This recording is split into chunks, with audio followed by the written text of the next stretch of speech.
సభా సరస్వతికి నమస్కారం. సభా వేదిక మీద ఉన్న పెద్దలందరికీ అలాగే మీ కళాభిమానులందరికీ కూడా నా నమస్కారాలు తెలియపరుస్తూ, మా ప్రెస్కి మా పిఆర్ఓ మూర్తి గారు నాకు ఎప్పటి నుంచో పరిచయం నాకండి. నేను హైదరాబాద్ వచ్చినప్పటి నుంచి పరిచయం నాకండి. వీరందరికీ కూడా నమస్కారాలు తెలియపరుస్తున్నానండి. నాకు నిన్న విజయ్ గారు ఫోన్ చేసి, ఏమండి ఇలాగా 50 రోజులు 25 days ఫంక్షను గాలి, మీరు ఆ రోజు మిస్ అయ్యారు ఫంక్షన్కి రావడానికి, ఏదో వేరే ఫంక్షన్ ఉందని, దీనికి తప్పకుండా రావాలి అన్నారు. నాకు వెంటనే వెళ్ళాలి అని అనిపించిందండి.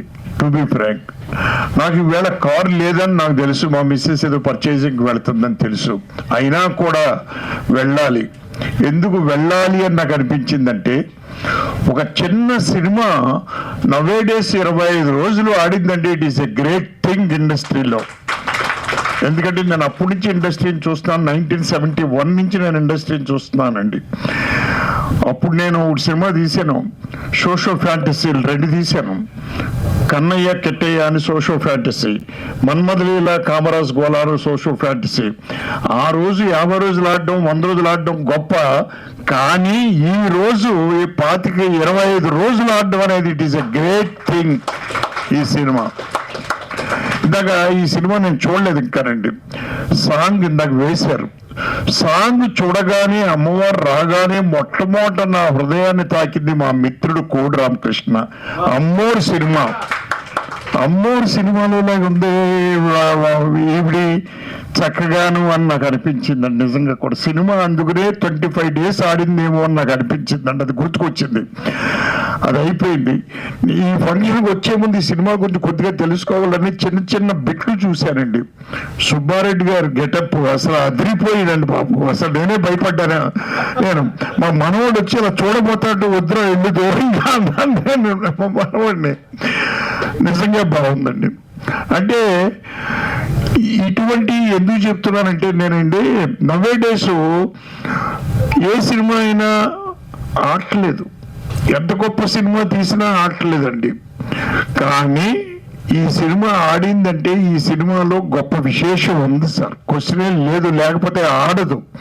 అంటే దీనికి పనిచేసిన ఆర్టిస్టులు కానీ, డైరెక్టర్ కానీ, టెక్నీషియన్స్ కానీ, వెనకాలన్న మీ ప్రొడ్యూసర్ కానీ గ్రేట్ అండి. వారికి నేను అభినందనలు తెలియపరుస్తున్నానండి. నిజంగా కూడా చెప్పాలంటే, అప్పుడు మద్రాసులో ఉండేటప్పుడు కె విశ్వనాథ్ గారు, డైరెక్టర్ కె విశ్వనాథ్ గారు, శంకరాభరణం విశ్వనాథ్ గారు, ఏ ప్రొడ్యూసర్ వచ్చినా ముందు ఒక మాట చెప్పేవారండి. ఆయన ఏం చెప్పేవాడు, సరే సినిమా తీస్తావయ్యా, ఓకే, రిలీజ్ ఎలా ప్లాన్ చేస్తున్నావు, దీన్ని ఎలా ఆడిస్తావు అనేది ఒక ప్లాన్ నాకు చెప్పనివ్వాడండి ఆయన విశ్వనాథ్ గారు. ఆయన ఆ ప్లాన్ కరెక్ట్ గా చెబితేనే సినిమా టేకప్ చేసేవారు ఆయన, లేదంటే చేసేవారు కాదండి ఆయన. అంటే ఎస్టాబ్లిష్డ్ బ్యానర్ అయితే ఓకే, లేదు ఏదైనా కొత్త ప్రొడ్యూసర్ వచ్చి అన్నీ చేస్తే ఇలా అడిగేవారండి ఆయన. మా గురువు గారు ఇంకా అన్ని అడిగేవారు కాదు, దాసనారాయణరావు గారు. ఎందుకంటే ఆయన ఫోన్ చేసి సినిమా రిలీజ్ చేయబోయా అంటే ఆయన అలాగే సార్ చేతులు పెట్టుకుని డిస్ట్రిబ్యూటర్లు అలా చేస్తాం సార్ అని చేసేవారు. బట్ ఆయనకి అలా కాదు విశ్వనాథ్ గారికి. అటువంటి ప్లాన్ ఏదో మీ మైండ్లో ఉంది నిజంగా కూడా. ఆ ప్లాన్ మీ ప్రొడ్యూసర్ గారికి చెప్పారో లేదో నాకు తెలియదు, కానీ మొత్తం మీద కొత్త ప్రొడ్యూసర్స్, ఒక కొత్త డైరెక్టర్ తోటి సినిమా తీయడం అనేది నవే డేస్ సాహసం సార్. ఎందుకంటే సినిమాలు ఆడట్లేదు.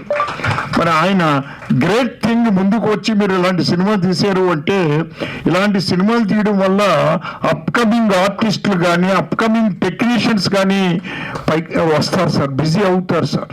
నిజంగా కూడా ఇది జరుగుతూ ఉండాలి ఇండస్ట్రీలో. ఇది ఎప్పుడూ కూడా. మరి 25 రోజులు అనేది నాకు అసలు ఆశ్చర్యం వేసిందండి. వెంటనే సినిమా చూడాలి అనే కోరిక కూడా కలిగింది నాకు పొద్దున్న చూస్తే. ఇక్కడ పేపర్లో అంటే ఈ సినిమా 25 రోజులు గ్యారంటీగా ఆడుతుందన్న ఉద్దేశంలోనే బల్లెం వేణుమాధవ్ గారు ఆయన్ని సత్కరించారు ఆ రోజు ఛాంబర్లోనే కదండి, ఛాంబర్లో. దాంట్లో నేను ఉన్నాను, మా హీరో రాజేంద్ర ప్రసాద్ ఉన్నాడు, బల్లెం వేణుమాధవ్ గారు ఉన్నాం. అది ఇవాళ పేపర్లో వచ్చింది, ఆంధ్రజ్యోతిలో వచ్చింది ఇవాళ. చూసి నేను గ్రేట్ థింగ్ ఇది.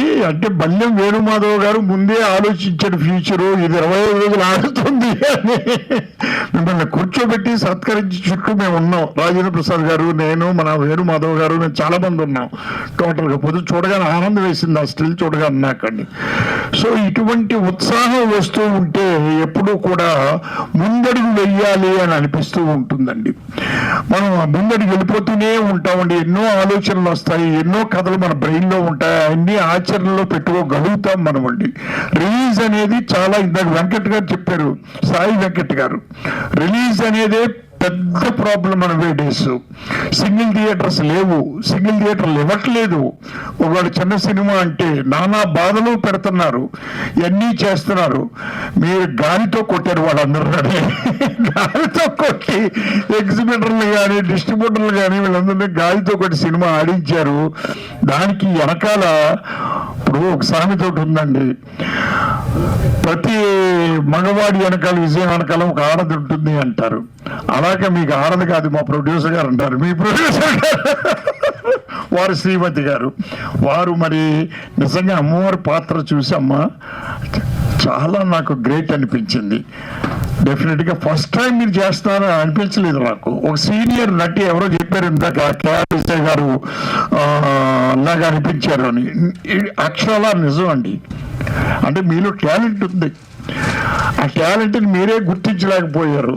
ఈ సినిమా ద్వారా మీరే గుర్తించారు. ఇప్పుడు నిజంగా ఆల్ ది బెస్ట్ అండి. ఏది ఏమైనా ఇలా చెప్పుకుంటూ పోతే, ఏది ఏమైనా చిన్న సినిమాలు సక్సెస్ అయ్యి ఇండస్ట్రీకి చాలా మంచి జరుగుతుందండి. కోట్లు పెట్టి సినిమాలు తీయడం ఎందుకండి? టోటల్గాను కోట్లు పెట్టి సినిమా తీయడం కూడా ఏం చేస్తున్నారండి? ఎక్కడో అమెరికాలో స్టోరీ డిస్కషనా, లేకపోతే అక్కడెక్కడో రష్యాలో స్టోరీ డిస్కషనా, యూకేలో స్టోరీ డిస్కషనా. అంటే కొత్త బ్రెయిన్ పెట్టుకుంటున్నారు అక్కడికి వెళ్ళి. మీరు పెట్టుకోవట్లేదు కదా, ఇదే బ్రెయిన్ కదా అక్కడ వాడుతున్నారు. అదే బ్రెయిన్ ఇక్కడ ఎందుకు వాడరు మీరు? అక్కడికి వెళ్తేనే కానీ మీకు థాట్స్ రావా? దాంతో డబ్బు వేస్ట్ చేస్తున్నాం మనం.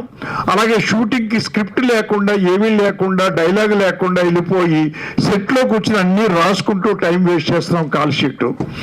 ఇవన్నీ జాగ్రత్త పడితే చిన్న సినిమాలు నంబర్ ఆఫ్ ఫిల్మ్స్ వస్తాయండి. కోట్లు ఖర్చు పెట్టవలసినటువంటి అవసరం ఎట్టి పరిస్థితుల్లోనూ లేదు అని నేను అనుకుంటున్నాను. ఇదండి, ఈ ప్రిపరేషన్ ఎవరికీ లేదు. ఇది పూర్వకాలం ఉండేది, ఇప్పుడు పోయింది అన్నీనండి టోటల్గా.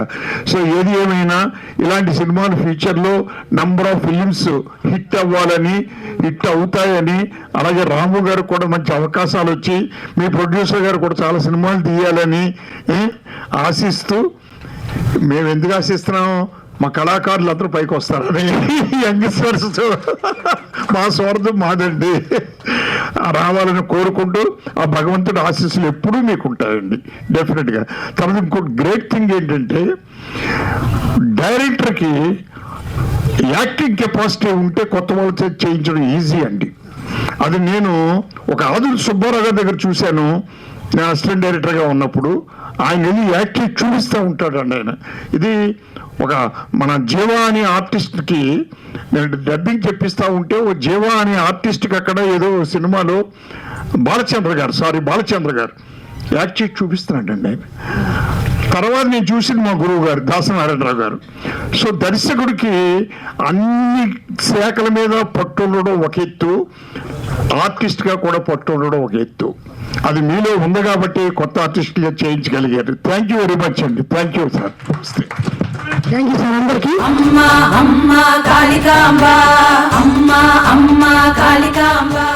మీ పర్సనల్ బిజినెస్ ప్రమోషన్స్ కోసం కింది నంబర్ను సంప్రదించండి.